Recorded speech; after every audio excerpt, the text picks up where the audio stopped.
Now, let's introduce our next guest here on BBC WM, a doctor from Solihull who's been part of a team seeing 8,000 patients in just 3 days.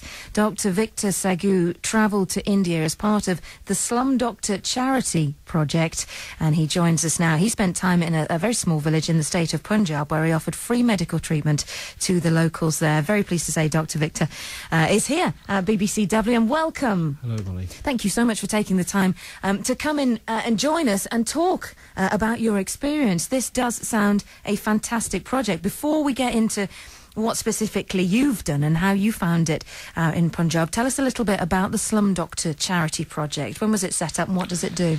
The Slum Doctor project was set up by my friend who's a diabetes consultant in Halifax, Dr. Vijay Banga, who set it up about 10 years ago with a view to providing diabetic care in this small village in India, which is where his home state is. And gradually each year he went back. People came from afar, wanted not just diabetes treatment, but they wanted other things treated as well. So he gradually incorporated more doctors to come along with him. And over the last 7 years, it's gradually increased to the point in March where a team of 10 doctors of us went from the UK with nurses and translators to see all these people. So it's increased gradually over the last few years. What's the situation specifically out where you went? What's the healthcare like there as standard? This is sort of like a two-tier system, really. I think the poor are very poor and the rich are getting increasingly more wealthy. So there's a difference in the healthcare there as such. There are sort of like government hospitals, but there's a lot of poverty, and most of the people that we were seeing were also illiterate. So there's a lot about education to these people that needs to be brought home, and I don't think the government is investing enough money in helping these people, really. So they're sort of falling way short in terms of their healthcare. What was your experience as a doctor practicing? I mean, Solihull's a very affluent area of the UK. It must have been very difficult for you personally. And as I just stated, you saw 8,000 patients in 3 days. I mean, you're one in, one out, trying to do what you can. Yes. How was the experience for you? It was a life-changing experience for me. I always wanted to sort of do something different, to make a difference in what I'm doing, and it's also in a different society as well, completely different to the Western society.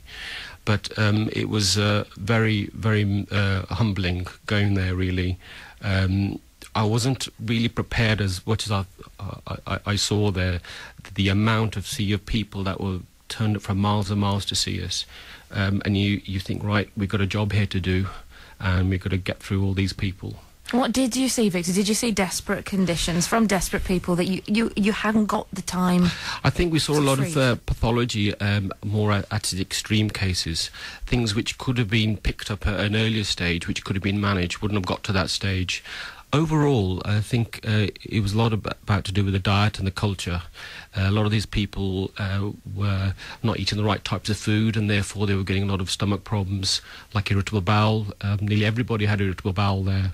And there were like labourers there, young men who had hernias, which in this country you tend to get more in older people after doing manual work sort of thing.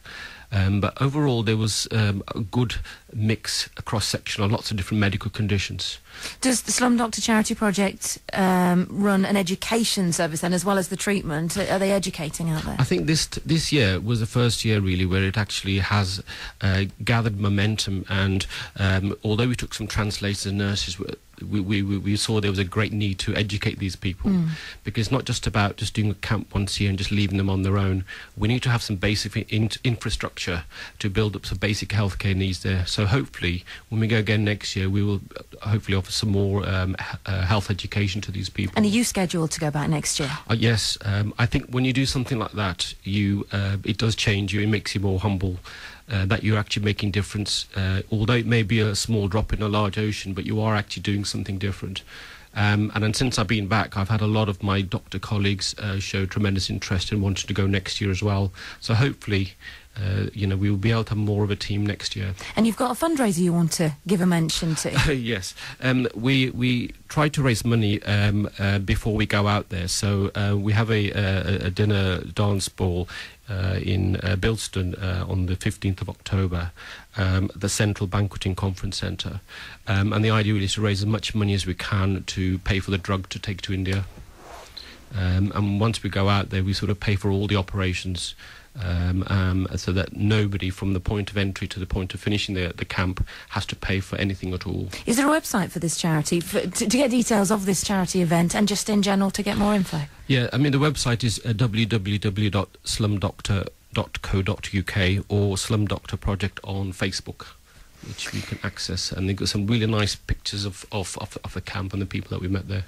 Well, for now, Dr. Victor Sagoo, thank you so much for joining us for a few minutes.